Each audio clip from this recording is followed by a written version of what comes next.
Everyone, last വീഡിയോയിൽ പറഞ്ഞതുപോലെ next place is sea life. ഇവിടുത്തെ സീ ലൈഫിന് ഒരു പ്രത്യേകതയുണ്ട്. Thousands of sea creatures house ചെയ്യുന്ന ഒരു അക്വേറിയമാണിത്. ഇവിടെ കുറേ ഫിഷസ് ഉണ്ട്. സ്റ്റാർ ഫിഷ് ആണെങ്കിലും അല്ലെങ്കിൽ നമ്മുടെ തെരണ്ടി ആണെങ്കിലും കുറച്ച് വെറൈറ്റീസ് ആയിട്ടുള്ള ഫിഷസ് ഇവിടെ ആക്ച്വലി കാണാൻ പറ്റും.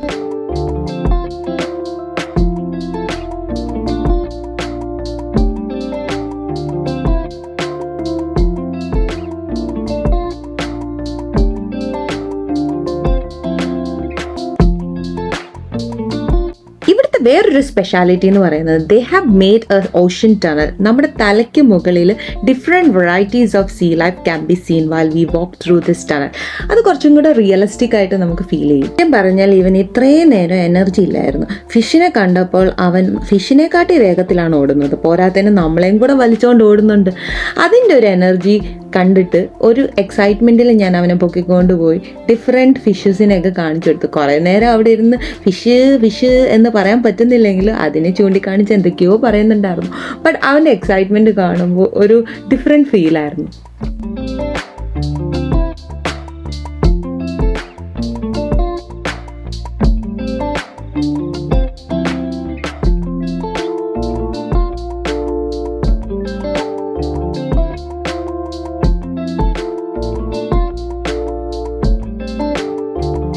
മൂവീസിൽ കണ്ട് പേടിച്ചിട്ടുള്ള ഭീമൻ പിരാനാസ് ആണ് ഈ അനുസരണയോടെ ഇരിക്കുന്നത്.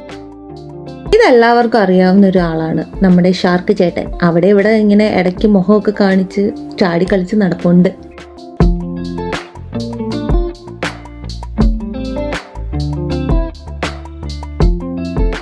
ഇത്രയും ഫിഷ് ഉണ്ടായിട്ടും എൻ്റെ കെട്ടിയവനെ അട്രാക്ട് ചെയ്തത് പോളാർ അഡ്വഞ്ചർ ആണ്, വിച്ച് ഈസ് ആ പെൻക്വീൻസ്.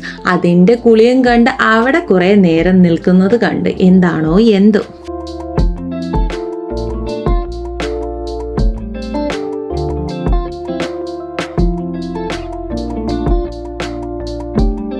ഫേവറേറ്റ് എന്തായാലും ജെല്ലിഫിഷാണ്. അതിൻ്റെ കളർ ചേഞ്ച് കാണാൻ അടിപൊളിയാണ്. ജെല്ലിഫിഷ് ആ പോയ്സണസ്. ഇനി അതുകൊണ്ടാണോ എനിക്ക് ഇത്ര ഇഷ്ടമൊന്നും അറിയില്ല. ഇത്രയുള്ള അക്വേറിയത്തിൽ കാണാൻ. ആൻഡ് അത് കഴിഞ്ഞ് നമുക്ക് ടൈം ഉള്ളത് കൊണ്ട് എന്തായാലും വന്നു. എന്നാൽ പിന്നെ നമുക്ക് നമ്മുടെ ബക്കിംഗ്ഹാം പാലസും കൂടെ കണ്ടിട്ട് പോകാമെന്ന് ഒരു ഡിസിഷൻ എടുത്തു. പാലസിൻ്റെ location, side and surroundings everything are well maintained. And അത് കാണാൻ തന്നെ ഒരു ഭയങ്കര ബ്യൂട്ടിഫുൾ ആണ്. ശരി, നമ്മുടെ ലണ്ടൻ ട്രിപ്പ് ഇത്രയേ ഉള്ളൂ.